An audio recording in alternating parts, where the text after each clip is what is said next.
Good morning students, your next lecture of the vector chapter 10C। इसमें हम बात करेंगे कि जैसे फर्स्ट क्वेश्चन है आपका, find a position vector of the point which divides the join of the points with position vector this one and this one externally in the ratio 2:1। Position vector आपको पता है रेफरेंस पॉइंट के हिसाब से हम position देते हैं। जैसे हम कोई भी चीज़ की बात करें कि इसका रेफरेंस ये है, वैसी पोजीशन वेक्टर हम कोई ना कोई ओरिजिन नेट एज्यूम कर लेते हैं, उसके अकॉर्डिंग हम लोग उसको रेफरेंस देते हैं। अब इसने कहा है कि पोजीशन वेक्टर एक पॉइंट का, पोजीशन का मतलब लोकेशन, ठीक है। क्या है, पोजीशन वेक्टर फाइंड करना है जो इन दोनों के ज्वाइन को डिवाइड करता है, उस वेक्टर की पोजीशन फाइंड करनी। एक्सटर्नली का मतलब होता है जैसे कि हम 12th चैप्टर में कोऑर्डिनेट ज्योमेट्री में +1 में हमने किया इंटरनली और एक्सटर्नली, वही सेम बात है यहाँ पे। तो उसमें फॉर्मूले का फ़र्क क्या होता था, अपने हमारे पास mx + ny अपॉन में m + n होता था, यहाँ पे आ जाएगा mx - ny अपॉन में m - n।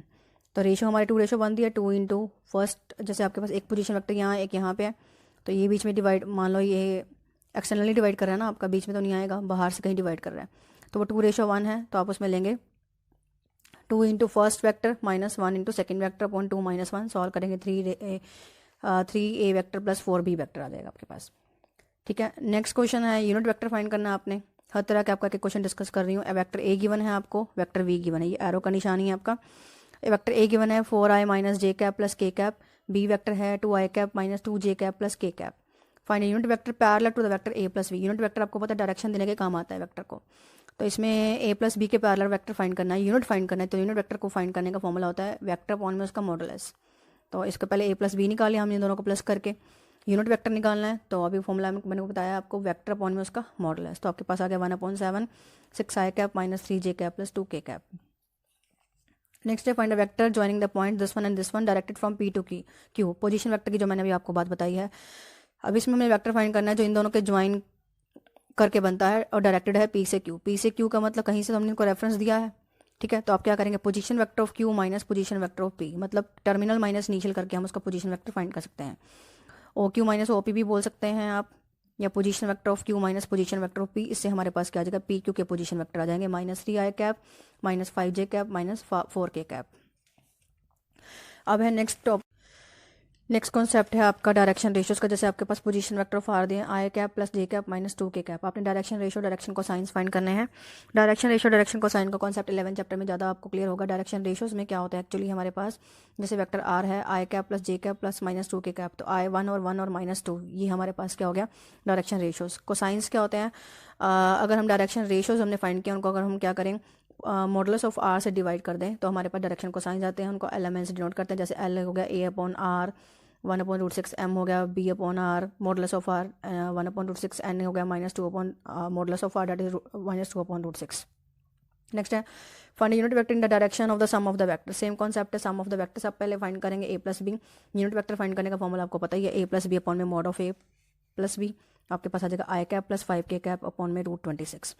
नेक्स्ट क्वेश्चन है find the value of the p if the 3i cap + 2j cap + 9k cap and i cap -2pj cap + 3k cap are parallel vectors. Parallel vectors में क्या होता है, अब parallel और collinear में क्या होता है, डायरेक्शन सेम होती है, प्लस एक कॉन्सेप्ट ये भी है आपको, मैंने शायद पहले बताया होगा, first vector is equal to some scalar into other. तो वही बात होगी, इनमें क्या होता है हमारे पास आइडेंटिकल लाइंस वाला कॉन्सेप्ट लग जाएगा, ठीक है। यहाँ पे क्या 3/1 2/-2p 9/3 इक्वल हो जाएंगे हमारे पास, तो यहाँ से इक्वेट करके हमारे पास p की वैल्यू क्या आ जाएगी -1/3। नेक्स्ट हमारे पास है position vector of a b and c given है 2i cap + j cap -k cap and 3i cap -2j cap + k cap and i cap + 4j - 3k cap. तो show that the A B C D are collinear. मैंने अभी आपको बताया A B C D are collinear, parallel में direction same होती है, या हम बोल दें कि first is equal to some second one, parallel वाली कंडीशन हम यूज़ करेंगे, some scalar into some one. A B का पोजीशन वेक्टर निकालिए ओ बी - ओ ए करके, बी सी के निकालिए position vector of C minus position vector of B करके, A B क्या आ गया -2 ऑफ बी सी आ गया, यानी कि some scalar into other, parallel की कंडीशन हो गई है। अब इसमें क्या बी कॉमन पॉइंट है, तो कॉलिनियर भी हो गया क्योंकि बी कॉमन हो गया बीच में ए बी सी के। नेक्स्ट है show that the vectors are coplanar. Coplanar का मतलब होता है एक ही प्लेन में लाई करना, ये कॉन्सेप्ट आपने पहले भी किया हुआ है। तो हम इसमें क्या कर सकते हैं, अगर वेक्टर कोप्लानर होते हैं तो हम एक वेक्टर को दूसरों के सम लीनियर कॉम्बिनेशन में लिख सकते हैं, ठीक है। वही बात होगी सम को मतलब स्केलर वगैरह। फर्स्ट इस वेक्टर को हमने लिख दिया x into A plus Y into B vector. तो यहाँ से हमारे पास इक्वेशंस फॉर्म हो जाएंगी 2x plus 3y equal to 1। Coefficients क्या है, सॉरी कोफिशिएंट्स नहीं मतलब 2x प्लस 3y यहाँ पे आई कैप के साथ है तो वहाँ पे भी आई कैप है, और यहाँ पे माइनस 3 जे कैप है, यहाँ पे माइनस एक्स माइनस 4y जे कैप आएगा, यहाँ पे ये लगा रखा है। फिर के कैप जब हम कंपेयरिंग करेंगे 2x plus 3y equal to 1 आ जाएगा, minus x minus 4y minus 3 आ जाएगा, x minus 4y equal to minus 5 आ जाएगा। आपने क्या करना है, तीनों इक्वेशन में दो इक्वेशन को सॉल्व करके x और y की वैल्यू निकाल लेनी है। उस वैल्यू को हमने थर्ड वन में पुट करना है जिसको हमने यूज़ नहीं किया, और अगर हमारे पास left hand side equal to right hand side आ गई तो हम बोल देंगे कि ये कॉप्लानर है, क्योंकि जब कोफिशिएंट्स सॉरी कॉन्स्टेंट्स अगर मैच कर गए तो हम बोलेंगे कि ये ट्रू है कंडीशन। उसके बाद हमारे पास नेक्स्ट है एक्सरसाइज, मैंने नेक्स्ट डिस्कस कर रही हूँ मैं अब आपके पास, ये मैंने आपको हर तरह का एग्जाम करवा दिया 10C का। उसके बाद है 10th D है आपकी एप्लीकेशंस हैं वेक्टर्स की। इसमें आपने सिर्फ क्या करना है, थेटिकली सम्स को करने हैं। जैसे डी ई और एफ है, मिड पॉइंट्स हैं बी सी सी डी और ए बी के of triangle A B C. Show करना है कि F E is parallel to B C and half of it. First concept है मिड पॉइंट थ्योरम वाला।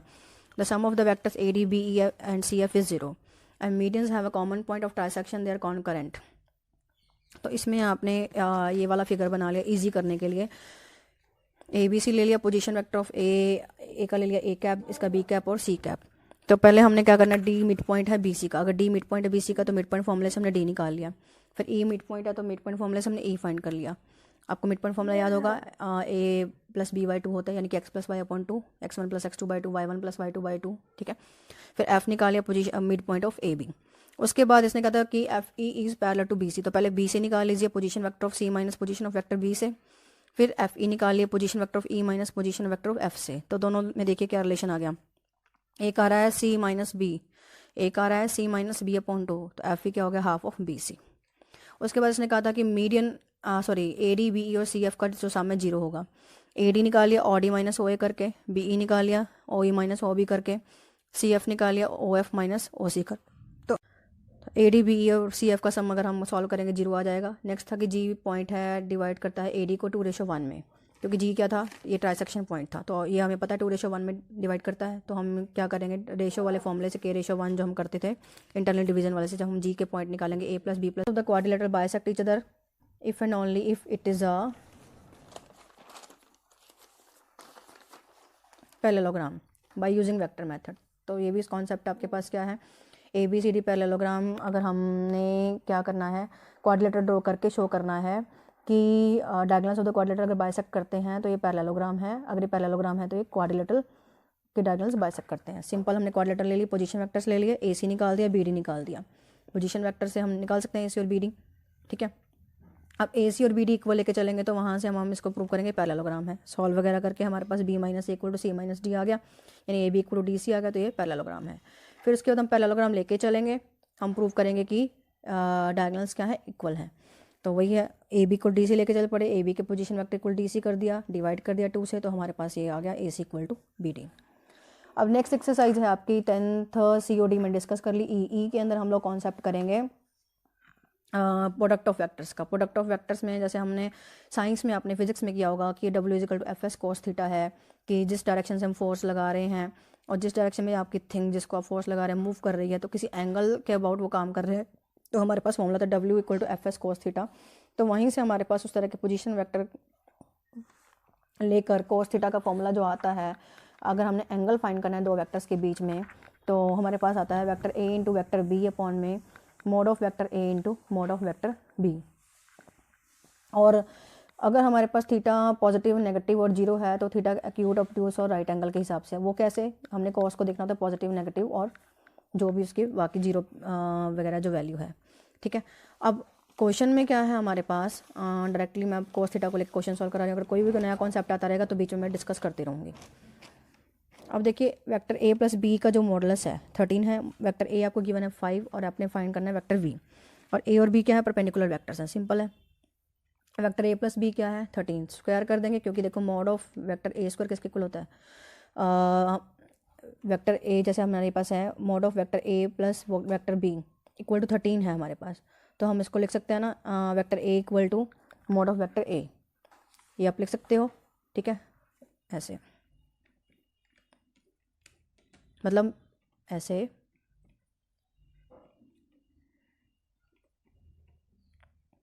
ये चीज़ का एक्चुअल में ये कहना चाह रही थी आपको।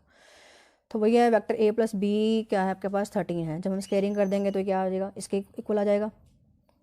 ठीक है, तो इसको हम 2 बार लिख सकते हैं, लाइक ऐसे, इसको मल्टीप्लाई कर दीजिए। ए इंटू ए क्या हो जाएगा, मॉडुलस ऑफ ए स्क्वायर, यही कॉन्सेप्ट से। A into B modulus of, sorry B into B modulus of B square, modulus फिर आ जाएगा आपके पास ए इंटू बी और ए बी इंटू ए, तो वो double of A into B का कॉम्पिटेटिव लॉ तो होल्ड होती है प्रोडक्ट में। फिर उसके बाद इजिकल टू 169 आ जाएगा। मॉडुलस ऑफ ए स्क्वायर आपको गिवन है, मॉडुलस ऑफ बी स्क्वायर की वैल्यू आपकी आ जाएगी, क्योंकि परपेंडिकुलर है तो ए डॉट बी क्या हो जाएगा, 0 हो जाएगा, कॉस थीटा 0 है तो मॉडुलस ऑफ बी आपके पास आ जाएगा बी का स्क्वायर 144 और मॉडुलस ऑफ बी आपके पास क्या आ जाएगा 12। ठीक है, नेक्स्ट है find the projection of the vector I cap plus 3j plus 7k cap on the vectors this one. जब भी आपके पास प्रोजेक्शन की बात आती है, प्रोजेक्शन को आप बोल सकते हैं शैडो की बात कर लीजिए मान लो। ठीक है, तो प्रोजेक्शन अगर आपने फाइंड करनी किसी वेक्टर की किसी वेक्टर के अबाउट, जैसे ए ऑन बी है तो हमेशा क्या आएगा, बी का मॉडुलस नीचे आएगा, तो a on b a dot B upon में मॉडुलस ऑफ बी। तो ये फॉर्मूला आप कैसे बना है, आप इसकी डेरिवेशन भी पढ़ सकते हैं। ए डॉट बी अपॉन में मॉड ऑफ बी करके हमारे पास वेक्टर की प्रोजेक्शन आ जाती है एक वेक्टर की दूसरे वेक्टर के ऊपर। 1 सेकेंड। ठीक है, तो A dot B upon mod of B करेंगे, हमारे पास वेक्टर की प्रोजेक्शन ए की बी के ऊपर आ जाएगी। नेक्स्ट है find lambda when the projection of a and a on b is this one 4 units. Projection given है, आपने लैम्डा की वैल्यू निकालनी है। सिंपल क्या करेंगे, आप प्रोजेक्शन का फॉर्मूला लगाएंगे, ए ऑन बी है तो ए डॉट बी अपॉन में मॉड ऑफ बी लगा देंगे, वहाँ से सॉल्व करके आपका लैम्डा की वैल्यू आ जाएगी 5। नेक्स्ट फाइंड करना है modulus of a minus b. Vector a का मॉडुलस गिवन है, वेक्टर बी का मॉडुलस गिवन है, ए डॉट बी गिवन है। सिंपल है, modulus of a minus b का स्क्वायर क्या होता है, वेक्टर ए इंटू, जैसे मैंने आपको ये भी बताया है दिस वन, ये कर सकते हैं, तो वही स्क्वायर है तो रूट बन जाएगा, उधर जाके मल्टीप्लाई करेंगे अलग अलग ये आ जाएगा। Modulus of A square minus a vector into B vector minus a vector into B vector plus modulus of B square. Modulus of A square की वैल्यू पुट कर देंगे, ये -2 a vector dot b vector रह जाएगा। Modulus of B square की value put कर देंगे, जहाँ से आपके पास modulus of a minus b का आ जाएगा √5। नेक्स्ट आपको गिवन है मॉडुलस ऑफ वेक्टर ए 5 है, मॉडुलस ऑफ बी वेक्टर 12 है, मॉडुलस ऑफ सी वेक्टर 13 है। आपने फाइंड करना है a vector plus b vector plus c vector equal to 0 given है। Value of a vector dot b vector plus b vector dot c vector plus c vector dot a vector. अब vector ए plus vector b plus vector c क्या है, 0 के equal given है। Squaring कर देंगे तो हमारे पास आ जाएगा मॉडुलस ऑफ ए का स्क्वायर मॉडुलस ऑफ बी का स्क्वायर मॉडुलस ऑफ सी का square plus 2 a dot b dot c dot ए।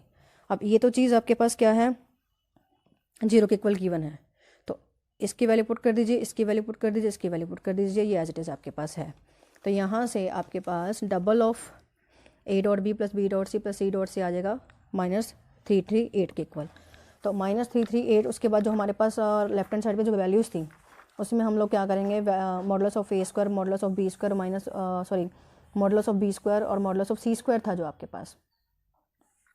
ठीक है, उसकी वैल्यू आप पुट कर देंगे, क्या थी हमारे पास, that is 25 plus 144 plus 69।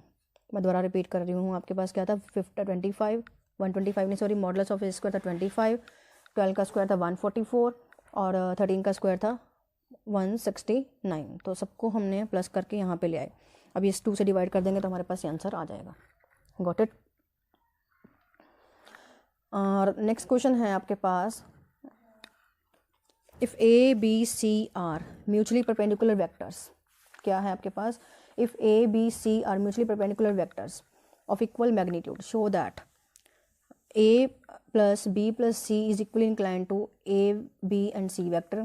Also find the length angle which a, b or c makes with the a plus b plus c makes with the a, b or c.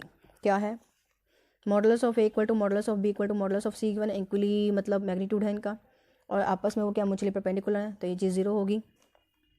अब हम first लेते हैं कि कोस अल्फ़ा वाला जो angle है a plus B plus सी ए के साथ बना रहा है, तो कॉस अल्फ़ा का फॉर्मूला हमारे पास क्या होगा, यहाँ पे अल्फ़ा लिख लीजिए, ए प्लस बी प्लस सी इंटू ए अपॉन में मॉडुलस ऑफ दिस वन, क्योंकि ए डॉट बी अपॉन में मॉड ऑफ बी फॉर्मूला होता है। सॉल्व करेंगे ये आ जाएगा नीचे ऐसे। ठीक है, ऊपर क्या करेंगे, b dot a 0 c dot a 0 a dot a क्या होता है, मॉडुलस ऑफ ए स्क्वायर, नीचे एज इट इज़, तो ये वैल्यू आ गई। इस तरह आप कॉस बीटा निकाल लेंगे, कॉस गामा निकाल लेंगे, तो आपके पास आ जाएगा इक्वली इंक्लाइन। और अगर एंगल पूछा है तो क्या आ जाएगा, अल्फ़ा की वैल्यू क्या आ जाएगी, कॉस इनवर्स ऑफ जो भी आपके पास वैल्यू आई है वो लिख देंगे आप। Got it. नेक्स्ट है वेक्टर ए गिवन है, वेक्टर बी गिवन है और वेक्टर सी गिवन है। आपने एक नया वेक्टर डी फाइंड करना है सच दैट कि जो डी है perpendicular to both c and b है और डी डॉट ए क्या है 21 के इक्वल गिवन है। वेक्टर डी लेट कर लिया, डी डॉट सी क्या है 0, डी डॉट बी क्या है 0 क्योंकि वो म्यूचुअली परपेंडिकुलर है। ठीक है, तो डी डॉट सी की वैल्यू ये आ गई, डी डॉट डी बी की वैल्यू ये आ गई, फिर डी डॉट ए आपको 21 के इक्वल गिवन है, वहाँ से इक्वेशन निकल जाएगी। आपने क्या करना है, ये फर्स्ट सेकंड और थर्ड इक्वेशन होगी, तीनों इक्वेशंस को सॉल्व करके एक्स वाई और जेड की वैल्यू आप फाइंड कर सकते हैं। तो आपने क्या करना है, डी में वैल्यू पुट कर देनी है, आपको डी वेक्टर मिल जाएगा। और वो उसकी वैल्यू क्या आई हमारे पास डी वेक्टर की -1/3 आई कैप प्लस 16/3 जे कैप प्लस 13/3 के कैप। Got it. और अगर आपको कोई किसी क्वेश्चन में डाउट है तो मुझसे आप पूछ सकते हैं। इस तरह से मैंने आपकी आज 3 एक्सरसाइज डिस्कस की है ई तक, और लास्ट लेक्चर आपका एक रह गया है, उसमें मैंने आपकी 2-3 एक्सरसाइज रह गई डिस्कस कर लूँगी। जितने भी आपके डाउट्स होंगे आप मुझे व्हाट्सएप क्वेरी कर सकते हैं। Thank you all.